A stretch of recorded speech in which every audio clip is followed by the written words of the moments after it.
चुनावी नतीजों पर बोले सीएम शिवराज, 4 राज्यों में बीजेपी की हो रही महाविजय, ये जीत प्रधानमंत्री मोदी के प्रति जनता की जीत।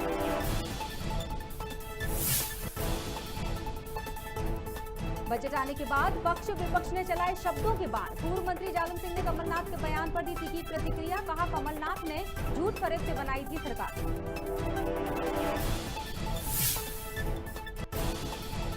अशोकनगर में कृषि मंडी में सब्जी दुकानों को हटाने के आदेश, 100 से ज्यादा सब्जी विक्रेता पहुंचे कलेक्ट्रेट। नवीन कृषि उपज मंडी में 14 मार्च से अनाज की लगनी है बोली।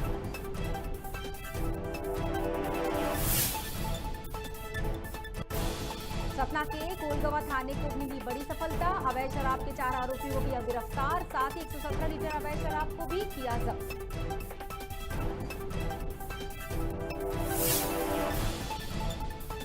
और शुजालपुर में लापता नाबालिग बच्ची ने लिखाई रिपोर्ट, सौतेले पिता के खिलाफ मामला करवाया दर्ज, कहा पिता की करतूतों से परेशान होकर चली गई थी घर से।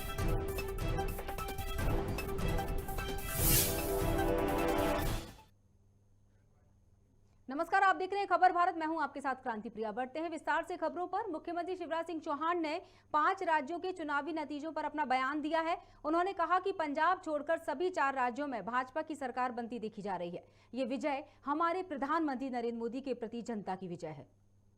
राज्यों के चुनाव में भारतीय जनता पार्टी ऐतिहासिक विजय की ओर बढ़ रही है।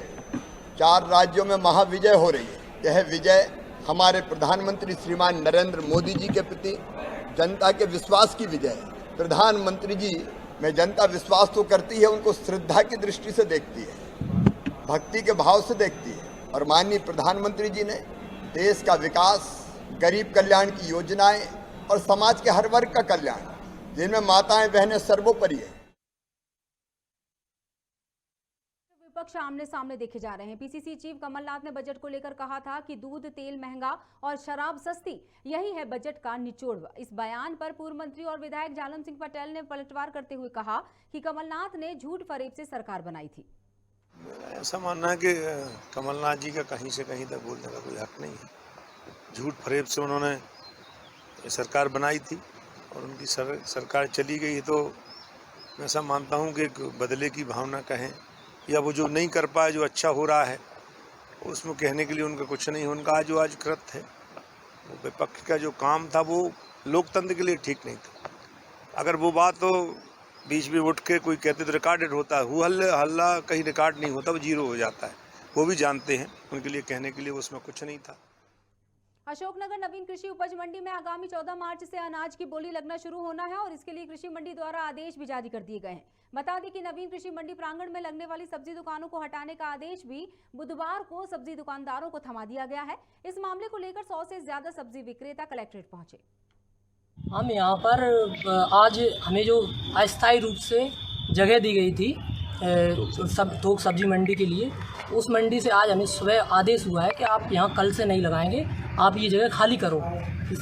इसलिए हम लोग यहाँ सब इकट्ठा। आपको कोई नई जगह दी गई है क्या यहाँ पर? नहीं, अभी हमें कोई भी नई जगह नहीं दी गई है। हमें सिर्फ एक आदेश आया है कि आप जो है यहाँ से खाली करो।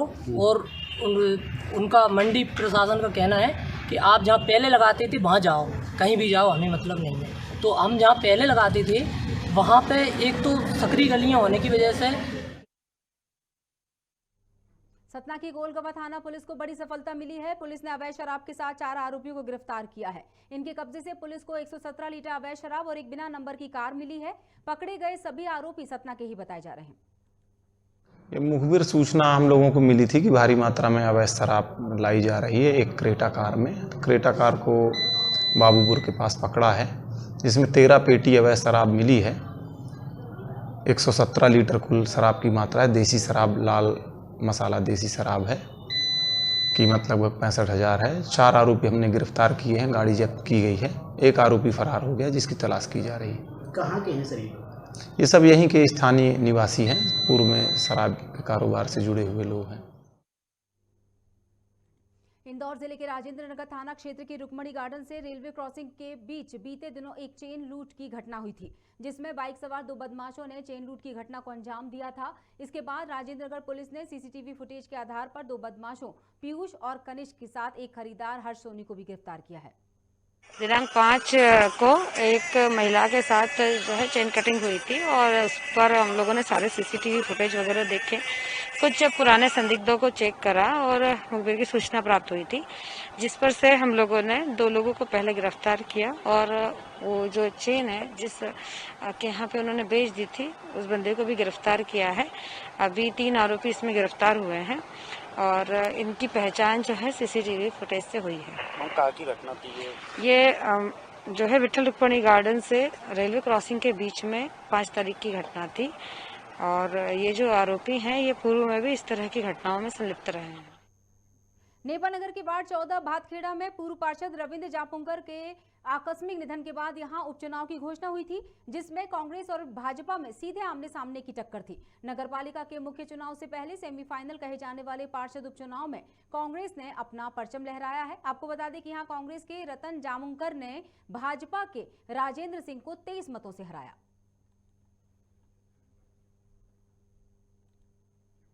लोगों के बीच लोकप्रिय हो रहे वी मार्ट ने अब भोपाल में अपने 6 स्टोर्स ओपन कर दिए हैं, जिसमें नए स्टोर का उद्घाटन एडीजीपी संजय झा ने फीता काटकर किया। इस मौके पर आरएम सिद्धार्थ तिवारी के साथ डेनिशिया भोपाल के सीईओ पीके त्रिपाठी मौजूद रहे।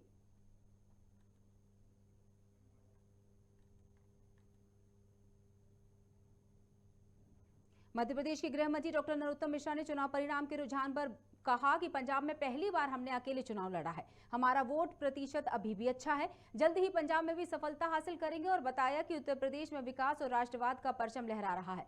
वहीं पूर्व मुख्यमंत्री दिग्विजय पर निशाना साधते हुए कहा कि दिग्विजय जैसे लोग कांग्रेस को क्षेत्रीय दल बनाकर ही मानेंगे। साथ ही ये भी कहा कि विधानसभा का फ्लोर जन समस्याओं को उठाने के लिए है, न कि हंगामा करने के लिए।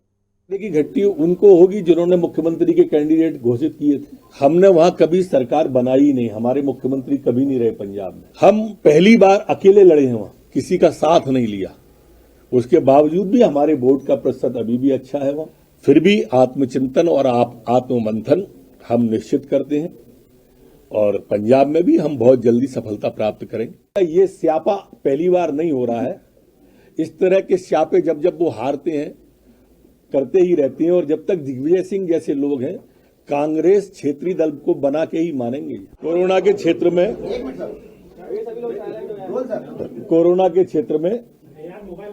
संपूर्ण मध्य प्रदेश में 104 नए प्रकरण आए हैं, जबकि ठीक होकर अपने अपने घरों की ओर गंतव्य की ओर जाने वाले 141 लोग हैं।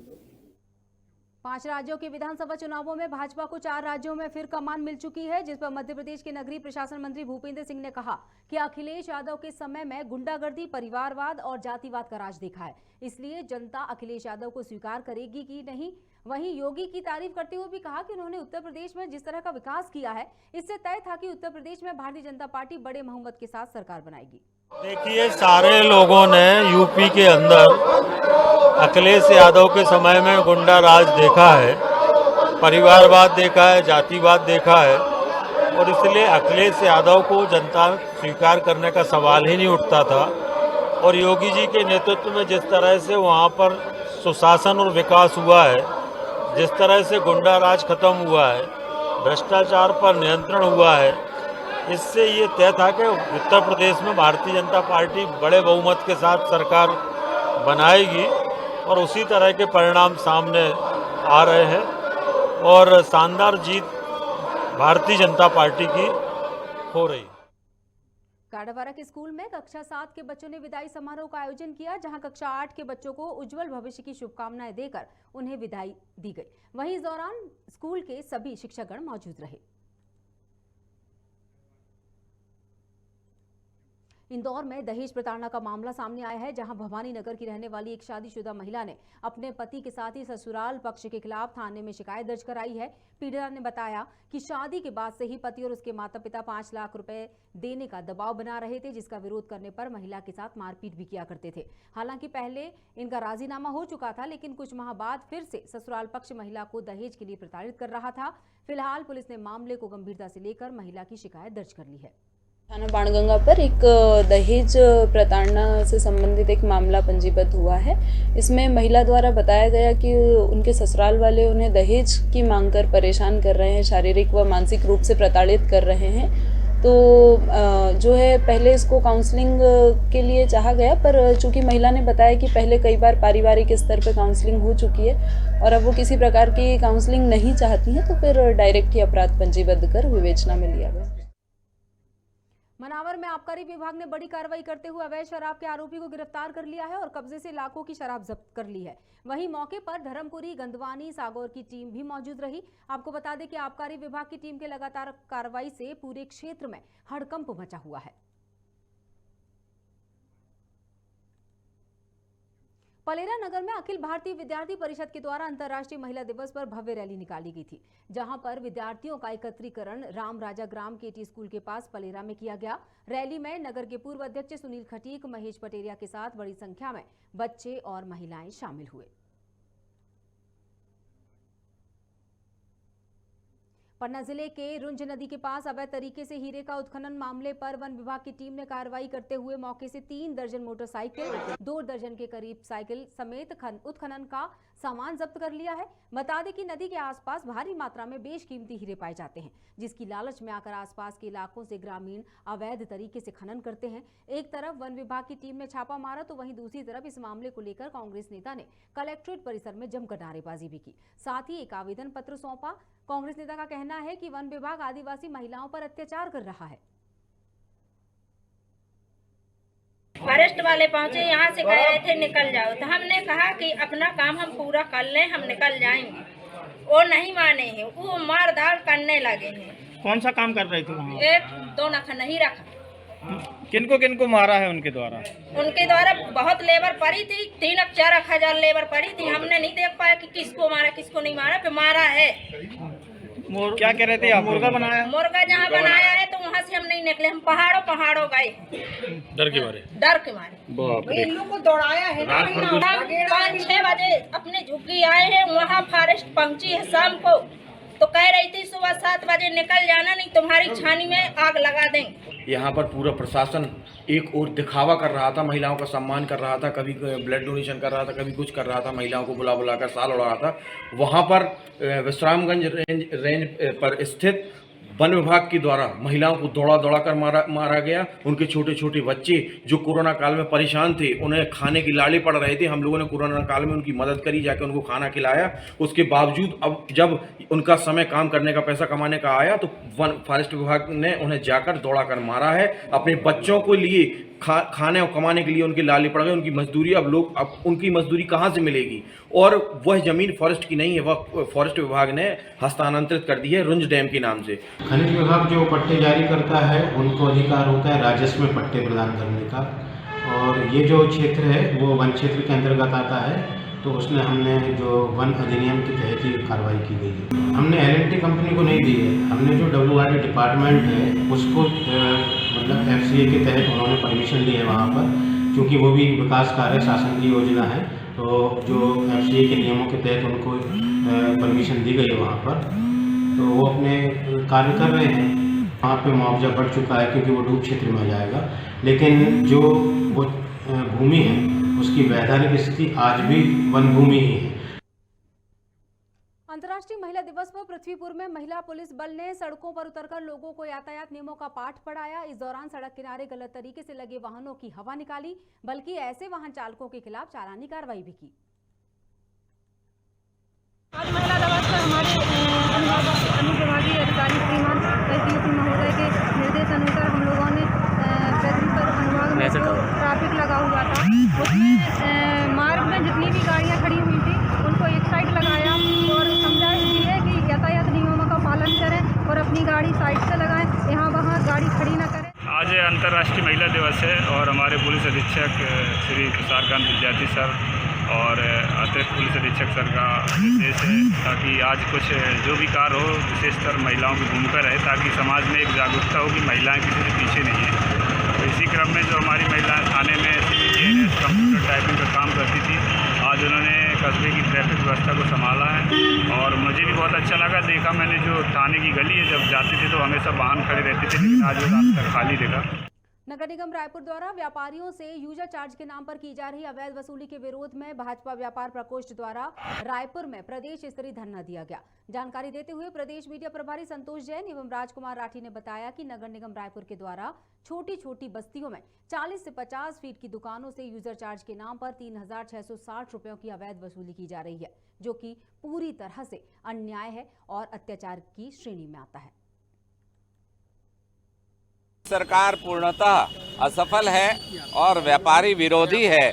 जैसा हम सब देख रहे हैं कि प्रॉपर्टी टैक्स इन्होंने कहा था आधा करेंगे, पर इन्होंने उसको 1.5 गुना से ज्यादा कर दिया। यूजर चार्ज उसके साथ में ले रहे हैं। अगर 100 फुट की दुकान है तो उसमें 7,000 रुपए 5,000 रुपए यूजर चार्ज, तो निश्चित रूप से व्यापारियों को लूटने का काम हो रहा है और ये पैसे सारे भ्रष्टाचार में जा रहे हैं।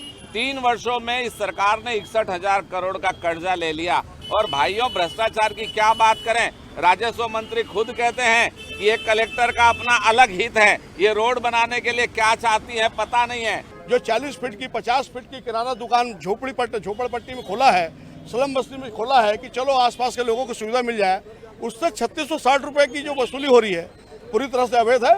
हम हमारे जो नेता है लाभचंद बापना जी के नेतृत्व में से विरोध करते हैं। अगर ढेबर जी और उसकी जो टीम है इसको यूजर चार्ज को वापस नहीं लेगी तो 15 तारीख को जब बजट पेश होगा तो हम जाके नगर निगम में विरोध दर्ज कराएंगे।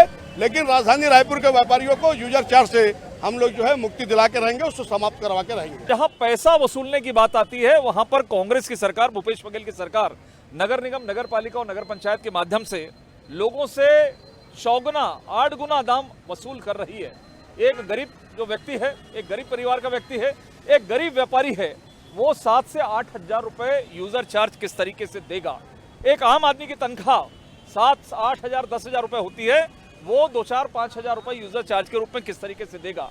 मुझे ऐसा लगता है यूजर चार्ज के नाम पर एक बड़ा भ्रष्टाचार का काम नगर निगम रायपुर के साथ साथ पूरे प्रदेश के अंदर में नगरीय निकाय मंत्री इस सरकार के संरक्षण में इस तरह का काम हो रहा है। वन परिक्षेत्र राजेंद्र ग्राम से महज 100 मीटर दूर का ये मामला है, जहां गैस गोदाम से सटे जंगल में भीषण आग लग गई। ग्रामीणों ने वन अमले को इसकी जानकारी दी, जिसके बाद वन विभाग के कर्मचारियों के द्वारा आग बुझाने का प्रयास किया गया। आग कैसे लगी, इस पर जांच जारी है। कांकेर झुनियापारा से अज्ञात चोरों ने 94,000 के जेवरात को पार कर दिया। बता दें कि इस माह में दूसरी घटना है। चोरी के मामले थमने का नाम नहीं ले रहे हैं। वहीं पुलिस ने अज्ञात चोरों के खिलाफ मामला दर्ज कर लिया है, जांच शुरू कर दी है। पुलिस ने कहा कि कोई जानकार व्यक्ति ही चोरी कर सकता है। राजगढ़ के ब्यावरा में संकट मोचन हनुमान मंदिर में 3 दिवसीय नानी बाई मायरा कथा का आयोजन किया गया, जिसमें नगर के हजारों श्रद्धालुओं ने भाग लिया। वहीं कथा के समापन पर साध्वी को नम आंखों से विदाई दी गई।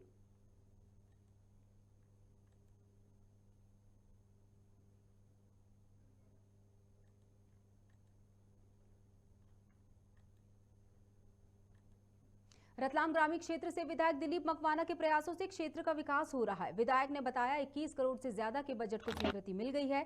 इसके साथ ही नल जल योजना में करोड़ों के बजट का प्रावधान किया गया है, जिसके लिए विधायक ने सीएम शिवराज और लोक निर्माण विभाग मंत्री गोपाल भार्गव, खेल मंत्री यशोधरा राजे सिंधिया का आभार व्यक्त किया।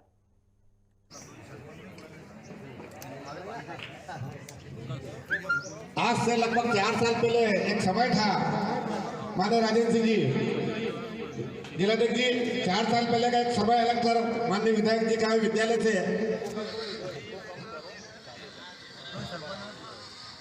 हमारे बीच में, चूंकि मंडल क्षेत्र से बाहर के लोग भी यहाँ उपस्थित हैं और दोनों ही जनप्रतिनिधि हैं। मैं वीरेंद्र सिंह जी हमारे सरपंच प्रतिनिधि अमलेठा, जो संगठन के पदाधिकारी भी है, उनसे आग्रह करता मंच पर पधारे, और आदरणीय करण सिंह जी मौर्य सरपंच प्रतिनिधि सिमलिया।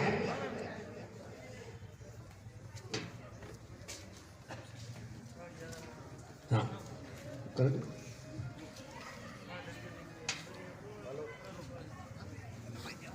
भाई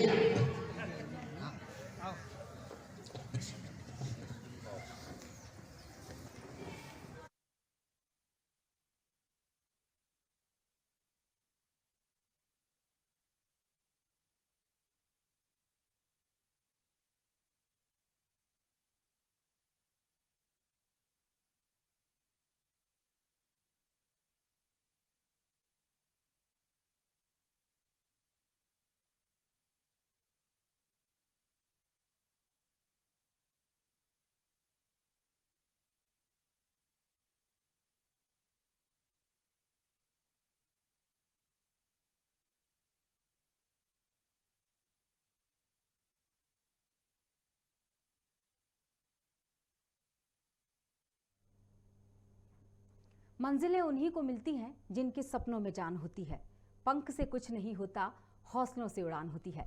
किसी शायर की ये लाइनें बहुत लोगों ने पढ़ी और सुनी होंगी, वहीं कुछ लोगों ने इसे जिया भी है। कहते हैं ईश्वर जब किसी की परीक्षा लेता है तो उसकी हर पैमाने पर जांच करता है। परीक्षा की ऐसी ही घड़ी से गुजरने वाली एक लड़की का नाम है तान्या। मध्य प्रदेश के राजगढ़ जिले के ब्यावरा शहर की रहने वाली 27 साल की तान्या डागा ने एक हादसे में अपना पैर गंवा दिया। इस मुश्किल घड़ी में जब पिता की जरूरत पड़ी तो प्रकृति ने उन्हें भी छीन लिया।